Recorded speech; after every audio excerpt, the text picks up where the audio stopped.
عورت کا انزال اور ڈسچارج ہونے کی نشانیاں۔ یہ حقیقت ہے کہ عورت مرد کے ساتھ برابر لذت حاصل کرتی ہے، مگر عورت مرد کی طرح عموماً منی خارج نہیں کرتی۔ اس لیے اس کے خارج ہونے کی یا فارغ ہونا سمجھنا بے حد بیوقوفی ہے۔ عورت جب ڈسچارج ہوتی ہے تو وہ اپنے آپ کو اسٹروک لگانے سے روکتی ہے اور جسم پڑ جاتا ہے، سانس روک لیتی ہے، آپ کے عضو کو ایسے دباتی ہے جیسے بلڈ پریشر چیک کرتے وقت ربر کے پمپ کو ہاتھ سے دبایا جاتا ہے، اور پھر ایک دم سے جسم ڈھیلا چھوڑ دیتی ہے۔ اس طرح ہم بستری کرنے کے دوران لطف اندوز ہونے کے بعد فراغت حاصل کرنے سے میاں بیوی کے جسم میں کون سی تبدیلیاں رونما ہوتی ہیں اور ان کو جاننے کے لیے ویڈیو کو آخر تک لازمی دیکھیے گا اور ہمارے چینل کو سبسکرائب ضرور کریں۔ ناظرین، کوئی بھی شخص جنسی لذت حاصل کرنے کے شعور کے ساتھ پیدا نہیں ہوتا، بلکہ اپنی فریق ثانی کے رد عمل سے یہ سب کچھ سیکھتا ہے اور برابر اپنی صلاحیت کو ترقی دینے میں لگا رہتا ہے تاکہ اپنی فریق ثانی کے ساتھ ساتھ خود بھی لذت حاصل کر سکے اور ہم بستری سے دونوں ہی ایک دوسرے سے لطف اندوز ہو سکیں۔ مرد چونکہ منی خارج کرتا ہے اور عورت مرد کی طرح منی خارج نہیں کرتی، اس لیے اس کے اندر خارج ہونے کو فارغ ہونا سمجھنا بے حد بیوقوفی ہے۔ ناظرین، عورت جب ڈسچارج ہوتی ہے تو وہ آپ کو اسٹروک لگانے سے روکتی ہے اور اس کے جسم میں بہت سی تبدیلیاں آتی ہیں جو اس بات کی تصدیق نشانی کے طور پر کرتی ہے کہ عورت ڈسچارج ہو چکی ہے۔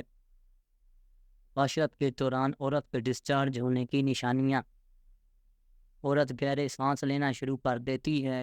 مباشرت کے بعد اپنی جنسی خواہش پورا ہونے کے بعد عورت کے جسم میں سب سے پہلی تبدیلی ہوتی ہے کہ وہ لمبے لمبے سانس لینا شروع کر دیتی ہے، جس سے یہ معلوم ہوتا ہے کہ وہ ڈسچارج ہو چکی ہے۔ نمبر 2، عورت کا بدن ڈھیلا پڑنے لگ جاتا ہے، جس سے ہم بستری سے لذت حاصل کر لیتی ہے تو اس کے جسم کی توانائی ختم ہو جاتی ہے، جس سے اس کا جسم ڈھیلا ہونا شروع ہو جاتا ہے اور اس کو تھکاوٹ محسوس ہونا شروع ہو جاتی ہے۔ نمبر 3، عورت کی شرمگاہ چکنی ہو جاتی ہے۔ بستری سے فراغت کے وقت کس طرح مرد منی خارج ہوتی ہے، اسی طرح عورت ڈسچارج ہوتی ہے، جس سے اس کی شرمگاہ چکنی ہو جاتی ہے۔ اور 4، عورت پرسکون و راحت محسوس کرتی ہے۔ ڈسچارج ہونے کے بعد عورت خود کو پرسکون محسوس کرتی ہے کیونکہ اس سے اس کے جسم کی تھکاوٹ دور ہو جاتی ہے، اس کی طبیعت میں چڑچڑا اور بوجھل پن ختم ہو جاتا ہے۔ اور 5، عورت کی شرمگاہ سکڑنے لگتی ہے۔ یہ چونکہ ایک قدرتی نظام ہے کہ عورت جب بچے کو جنم دیتی ہے تو اس کے بعد بھی اس کی شرمگاہ واپس اپنے مقام پر آ جاتی ہے۔ اس طرح ہم بستری کے بعد بھی عورت جب ڈسچارج ہوتی ہے تو اس کی شرمگاہ سکڑنے لگ جاتی ہے۔ نمبر 6، عورت کے پٹھے اکڑنے لگتے ہیں۔ ہم بستری کے دوران عورت کے پٹھے اکڑنے لگ جاتے ہیں، اس کا جسم بھی صاف ہو جاتا ہے، لیکن جیسے ہی ہم بستری سے فراغت حاصل ہوتی ہے تو عورت کا جسم دوبارہ پرانی حالت میں آ جاتا ہے اور ڈھیلا ہونے لگتا ہے۔ اور 7، مرد کے نفس پر عورت کا پانی لگ جاتا ہے۔ بستری کے دوران جب عورت کی شرمگاہ چکنی ہوتی ہے تو مرد کے دخول کی وجہ سے مرد کے نفس پر عورت کی شرمگاہ کا پانی لگ جاتا ہے۔ نمبر 8، عورت کی ٹانگیں سخت ہونے لگتی ہیں۔ جب ڈسچارج ہونے کا وقت قریب آنے لگتا ہے تو عورت کا پورا جسم اکڑ جاتا ہے، اسی طرح اس کی ٹانگیں بھی بہت زیادہ اکڑ جاتی ہیں، لیکن ڈسچارج ہونے کے بعد عورت کا جسم بالکل ڈھیلا اور بے جان ہو جاتا ہے۔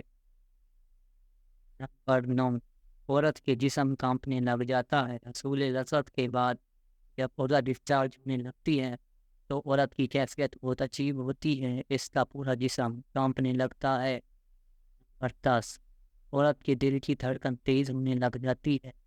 معاشرت کے دوران انسان کا بلڈ پریشر بڑھ جاتا ہے، جس کی وجہ سے اس کی دل کی دھڑکن تیز ہو جاتی ہے۔ یہ میاں بیوی دونوں کے درمیان ہوتا ہے، لیکن عورت کے دل کی دھڑکن مرد کی نسبت تیز ہوتی ہے۔ نمبر 11، عورت کے بدن میں حرارت پیدا ہوتی ہے۔ عورت میں کیونکہ مرد کی نسبت گرمائش زیادہ ہے، اس لیے ڈسچارج ہونے کے بعد عورت کے جسم میں حرارت پیدا ہونا شروع ہو جاتی ہے۔ نمبر 12، عورت بار بار پیٹ پر ہاتھ پھیرتی ہے۔ ہم بستری سے فارغ ہو کر یہ عورت خود کو بہت ہی ہلکا محسوس کرتی ہے، اس لیے وہ بار بار اپنے پیٹ پر ہاتھ پھیرتی ہے۔ نمبر 13، عورت جب ڈسچارج ہوتی ہے تو وہ مرد کو پیچھے سٹروک لگانے سے روک دیتی ہے، مرد کو پیچھے کرتی ہے۔ عورت اپنے بالوں کو باندھنے لگتی ہے۔ عورت جب بستری سے فارغ ہو جاتی ہے تو وہ خود کو سمیٹنے کی کوشش کرتی ہے، اس لیے طاقت حاصل کرنے کے بعد وہ اپنی بکھری زلفوں کو سنوارنے باندھنے لگتی ہے۔ نمبر 15، ڈسچارج ہوتے وقت ایک بار عورت کا جسم بہت اکڑ جاتا ہے، اس کے بعد ایک دم ڈھیلا ہو جاتا ہے۔ نمبر 16، عورت کے پاؤں سکڑنا شروع ہو جاتے ہیں۔ اس طرح ڈسچارج ہونے کے بعد عورت کی شرمگاہ سکڑنے لگ جاتی ہے، اسی طرح عورت کے پاؤں بھی سکڑنے لگ جاتے ہیں۔ نمبر 17، گرمیوں میں عورت کا بدن پسینے سے شرابور ہو جاتا ہے، ان کے درجہ حرارت بھی گرم ہوتا ہے۔ معاشرت کے بعد کہ عورت کے جسم میں حرارت پیدا ہوتی ہے، جس کی وجہ سے اس کو پسینہ زیادہ آتا ہے اور وہ پسینے سے شرابور ہو جاتی ہے۔ نمبر 18، عورت کی شرمگاہ کو ہاتھ لگانے لگتی ہے۔ جب عورت ڈسچارج ہوتی ہے تو وہ اپنی شرمگاہ کو صاف کر کے اس کو ہاتھ لگاتی رہتی ہے۔ نمبر 19، عورت مرد کو پیچھے کرنے لگ جاتی ہے۔ اپنی خواہش کی تکمیل کے بعد عورت زیادہ دیر مرد کے ساتھ جسم میں حرارت ہونے کی وجہ سے ساتھ نہیں رہتی، اس لیے وہ اپنے خامن کو پیچھے کرتی ہے۔ نمبر 20، عورت کو نیند آنے لگ جاتی ہے۔ جب عورت مباشرت کے بعد فارغ ہو جاتی ہے بہت ہی زیادہ پرسکون محسوس ہوتی ہے، جس کی بابت اس پر نیند طاری ہونے لگتی ہے، اس لیے وہ ہم بستری کی فوراً بعد سو جاتی ہے۔ یہ تھیں عورت کے ڈسچارج ہونے کی نشانی۔ امید کرتا ہوں میری آج کی ویڈیو آپ کو بہت پسند آئی ہوگی، تو ویڈیو کو لائک اور شیئر ضرور کریں۔